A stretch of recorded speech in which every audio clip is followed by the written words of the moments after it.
Hello students, myself Dr. Himani, Assistant Professor in Economics in Dayanand Mahila Mahavidyalaya, Kurukshetra. Topic of this video lecture is Price Elasticity of Supply. इस video lecture में हम पूर्ति की कीमत लोच की व्याख्या करेंगे। लास्ट वीडियो लेक्चर में हमने लॉ ऑफ सप्लाई के बारे में डिस्कस किया। लॉ ऑफ सप्लाई हमें ये बताता है कि प्राइस के इंक्रीज होने पर सप्लाई इंक्रीज होती है और प्राइस के डिक्रीज होने पर सप्लाई डिक्रीज होती है। दैट इज प्राइस और सप्लाई दोनों में पॉजिटिव रिलेशनशिप है, दोनों एक ही डायरेक्शन में मूव होते हैं। बट ये लॉ हमें ये नहीं बताता कि अगर प्राइस 10% इंक्रीज हो जाए या 5% इंक्रीज हो जाए तो सप्लाई में कितना परसेंट चेंज आएगा। ये हमें सिर्फ डायरेक्शन के बारे में बताता है, लेकिन प्राइस में चेंज आने की वजह से सप्लाई में कितना चेंज आता है उस मेजरमेंट के बारे में एक्सप्लेन नहीं करता। तो प्राइस में अगर कुछ परसेंट चेंज आता है तो उसकी वजह से सप्लाई में कितने परसेंट चेंज होगा, ये हमें प्राइस इलास्टिसिटी ऑफ सप्लाई से पता चलेगा। तो प्राइस इलास्टिसिटी ऑफ सप्लाई का फॉर्मूला क्या है? Price elasticity of supply is equal to percentage change in quantity supply divide by percentage change in price. ये सेम फार्मूला ऑलरेडी हमने प्राइस इलास्टिसिटी ऑफ डिमांड में भी किया था। वहां हमने लिखा था price elasticity of demand is equal to minus percentage change in quantity demanded divide by percentage change in price. But यहाँ पे क्योंकि सप्लाई और प्राइस में पॉजिटिव रिलेशन है तो हम आगे माइनस का साइन नहीं डालेंगे, क्योंकि इन दोनों में पॉजिटिव रिलेशन होता है। बाकी फार्मूला सेम रहेगा।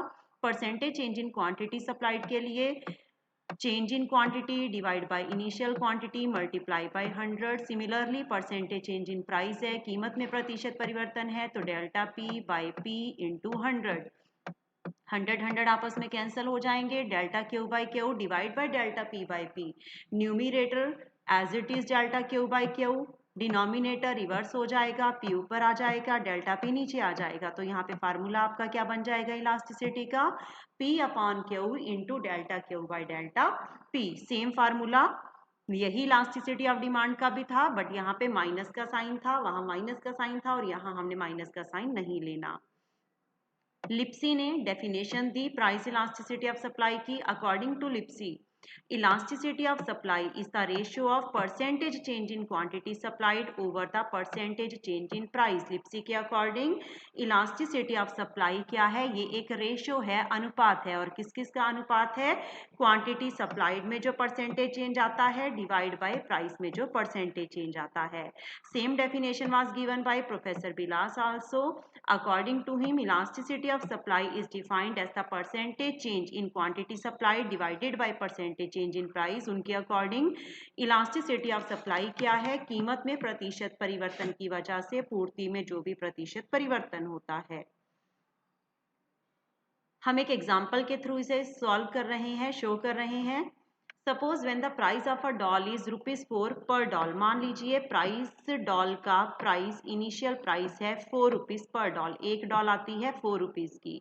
उस टाइम जो सप्लायर है वो 8 डॉल की सप्लाई करता है, और अगर प्राइस 4 से इंक्रीज होके 5 हो जाता है तो सप्लाई 8 से 10 होके 10 हो जाती है, 8 से इंक्रीज होके 10 हो जाती है। यहाँ पे प्राइस में कितना चेंज आया? प्राइस ₹1 इंक्रीज हुआ, तो प्राइस में चेंज जो है वो 1 के इक्वल है। और क्वांटिटी सप्लाइड में कितना चेंज आता है? Delta Q is equal to 10 minus 8 is 2। Supply 2 increase हो जाती है। सप्लाई की इलास्टिसिटी का formula P upon Q. P is the initial price which is 4 and Q is the initial supply which is 8। So 4 upon 8 into delta Q is 2 and delta P is 1। तो solve करके answer आ जाएगा 1। इसका मतलब price elasticity of supply यहाँ पे किसके equal है? यूनिट के। इसका मतलब जितना चेंज प्राइस में होगा सप्लाई में उतने ही परसेंट चेंज आएगा। अगर प्राइस 100% इंक्रीज होगी तो सप्लाई भी 100% इंक्रीज होगी। प्राइस अगर 50% फॉल हो जाता है तो सप्लाई भी 50% फॉल हो जाएगी। दोनों में परसेंटेज चेंज सेम होगा। नेक्स्ट आ जाता है degrees of elasticity of supply. पूर्ति की लोच की श्रेणियां कौन कौन सी हैं? सबसे पहली डिग्री है परफेक्ट इलास्टिक सप्लाई।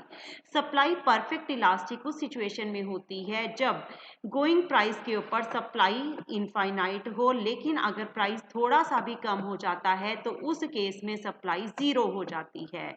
इस केस में आपका सप्लाई कर्व एक्स एक्सिस के पैरेलल बनता है। डायग्राम से क्लियर है। हमने डायग्राम में एक्स एक्सिस पे क्वांटिटी सप्लाइड और और वाई एक्सिस पे प्राइस लिया है।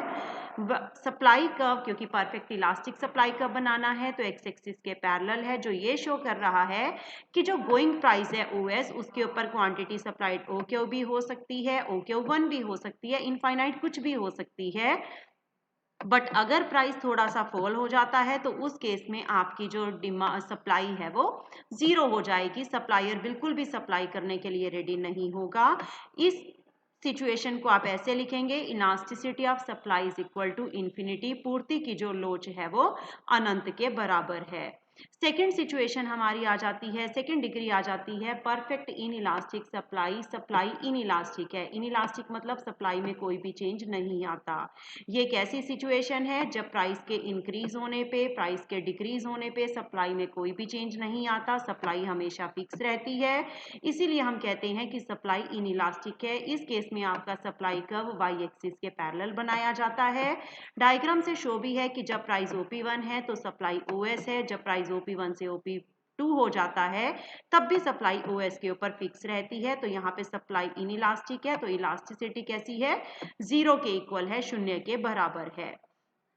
थर्ड डिग्री है यूनिट इलास्टिक सप्लाई, इकाई लोचदार पूर्ति। पूर्ति की लोच इकाई के बराबर तब होगी जब प्राइस में परसेंट चेंज और क्वांटिटी में परसेंट चेंज दोनों इक्वल हो। सपोज प्राइस 50% इंक्रीज हो जाए और उसकी वजह से सप्लाई भी 50% इंक्रीज हो जाए तो 50% डिवाइड बाई 50% 1 के इक्वल आएगा। इसका मतलब ये यूनिट इलास्टिक सप्लाई है। इस केस में हमारा सप्लाई कर्व ओरिजिन से स्टार्ट होगा और 45 डिग्री की लाइन होगी।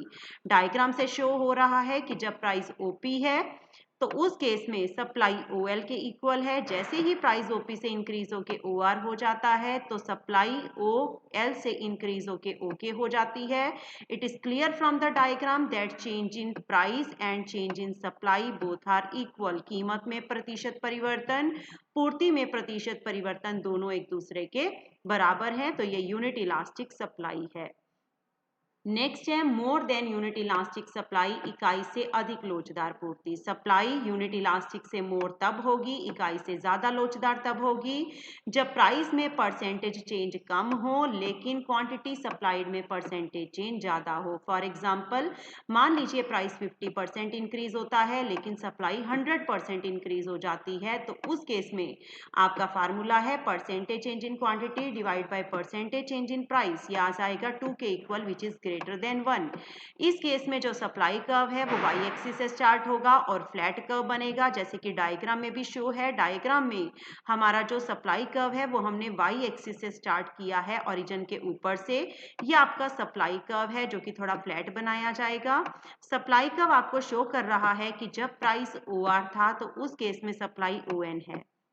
जैसे ही प्राइस OR से इंक्रीज होके OP हुआ, सप्लाई ON से इंक्रीज होके OM हुई और प्राइस में चेंज कम है, कीमत में परिवर्तन कम है और सप्लाई में चेंज ज्यादा है। इसीलिए हम कहेंगे कि जो सप्लाई है वो मोर देन यूनिट इलास्टिक है।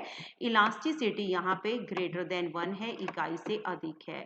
नेक्स्ट डिग्री आ जाती है less than unit elastic supply, इकाई से कम लोचदार पूर्ति। Elasticity of supply less than unit elastic तब होगी जब प्राइस में परसेंटेज चेंज ज्यादा है लेकिन सप्लाई में परसेंटेज चेंज कम हो। सपोज प्राइस 50% इंक्रीज हो जाए लेकिन प्राइस 25% इंक्रीज हो लेकिन सप्लाई 50% इंक्रीज हो जाए। Sorry, suppose if the price increases by 50%, मान लीजिए कीमत तो 50% बढ़ती है लेकिन सप्लाई में चेंज सिर्फ 25% आता है। तो फार्मूला है percentage change in supply divide by percentage change in price. Answer आ जाएगा 1/2। 1/2 is 0.5 which is less than 1। तो इलास्टिसिटी यहाँ पे 1 से लेस है। इस केस में हमारा सप्लाई कर्व एक्स एक्सिस से स्टार्ट होता है और पॉजिटिव स्लोप में बनता है। डायग्राम से शो भी है कि जब प्राइस OP है तो उस केस में सप्लाई OL है। जैसे ही प्राइस OP से इंक्रीज होके ON हो जाता है, सप्लाई OL से इंक्रीज होके OM हो जाती है। तो यहाँ पे सप्लाई में चेंज कम है और प्राइस में चेंज ज्यादा है। इसका मतलब हमारी जो इलास्टिसिटी है वो लेस देन यूनिट इलास्टिक है, इकाई से कम लोचदार पूर्ति है। तो ये 5 हमारी डिग्रीज थी इलास्टिसिटी ऑफ सप्लाई की। इसके बाद आ जाता है, ऐसे कुछ फैक्टर्स भी हैं जिनका इलास्टिसिटी के ऊपर इन्फ्लुएंस पड़ता है, प्रभाव पड़ता है। अब हम इन फैक्टर्स के बारे में पढ़ेंगे। सबसे पहला है नेचर ऑफ द इनपुट और फैक्टर मोबिलिटी। आप जो प्रोडक्ट बना के सेल कर रहे हैं, जिसकी सप्लाई कर रहे हैं, उसको बनाने में कौन से इनपुट्स यूज हो रहे हैं, कौन सी आगतों का इस्तेमाल हो रहा है। इलास्टिसिटी ऑफ सप्लाई डिपेंड करती है कि आप जिस कमोडिटी की प्रोडक्शन कर रहे हैं उसमें कौन से इनपुट यूज किए जा रहे हैं। अगर आप ऐसे इनपुट यूज करते हैं जो किसी दूसरी कमोडिटी को बनाने में भी यूज किए जाते हैं तो उस केस में आपकी सप्लाई इलास्टिक होगी। लेकिन अगर आप कुछ ऐसे स्पेशल इनपुट यूज कर रहे हैं जो सिर्फ आपकी ही गुड की प्रोडक्शन में काम आते हैं तो आपकी गुड की सप्लाई जो है वो इनइलास्टिक होगी। सेकेंड है नेचुरल कंस्ट्रेंट। कुछ प्राकृतिक बाधाएं भी होती हैं। फॉर एग्जाम्पल, आप टीक वुड की सप्लाई करते हो और आप इसकी सप्लाई ज्यादा करना चाहते हो लेकिन आप नहीं कर सकते क्योंकि टीक वुड को लगाने में बहुत लंबा टाइम लगेगा। तो नेचुरल कंस्ट्रेंट की वजह से भी सप्लाई जो है उसकी इलास्टिसिटी के ऊपर इफेक्ट पड़ता है। थर्ड है रिस्क टेकिंग, रिस्क उठाने की क्षमता। अगर एक एंटरप्रेन्योर रिस्क लेने के लिए विलिंग है, रिस्क जोखिम उठाने के लिए तैयार है, तो उस केस में सप्लाई के ऊपर इफेक्ट पड़ेगा। अगर एंटरप्रेन्योर रिस्क उठाने के लिए तैयार है तो सप्लाई इलास्टिक होगी, लेकिन अगर वो रिस्क उठाना नहीं चाहता तो वो वही सप्लाई करता रहता है और उस केस में सप्लाई इनइलास्टिक हो जाती है। नेचर ऑफ द कमोडिटी, जिस चीज को बना के आप सेल कर रहे हो उसका नेचर कैसा है, इस पे भी सप्लाई डिपेंड करती है। मान लीजिए एक सप्लायर की कमोडिटी पेरिशेबल है, खराब होने वाली है, तो उसकी सप्लाई इनइलास्टिक होगी, उसमें चेंज नहीं आएगा। लेकिन अगर आप ड्यूरेबल गुड की सप्लाई करते हो तो उस केस में सप्लाई इलास्टिक होगी। कॉस्ट ऑफ प्रोडक्शन कैसी है। अगर प्रोडक्शन के ऊपर इंक्रीजिंग कॉस्ट का लॉ अप्लाई होता है, मतलब जैसे जैसे आप ज्यादा प्रोडक्शन करते हो कॉस्ट बढ़ती है, तो उस केस में सप्लाई इनइलास्टिक होगी। लेकिन अगर प्रोडक्शन के ऊपर डिक्रीजिंग कॉस्ट का लॉ अप्लाई हो, मतलब ज्यादा प्रोडक्शन पे कॉस्ट कम हो जाए, तो उस केस में सप्लाई इलास्टिक हो जाएगी। टाइम एलिमेंट का भी सप्लाई के ऊपर इफेक्ट पड़ता है। टाइम पीरियड को हम very short period, long period, इनमें डिवाइड करते हैं। वेरी शॉर्ट पीरियड के अंदर सप्लाई इनइलास्टिक रहती है, उसमें ज़्यादा चेंजेस नहीं हो पाते। शॉर्ट पीरियड में सप्लाई इलास्टिक हो जाती है, प्राइस के अकॉर्डिंग उसमें चेंज आ जाता है। और लॉन्ग पीरियड में सप्लाई मोर इलास्टिक होती है, ज़्यादा चेंजेस आ जाते हैं।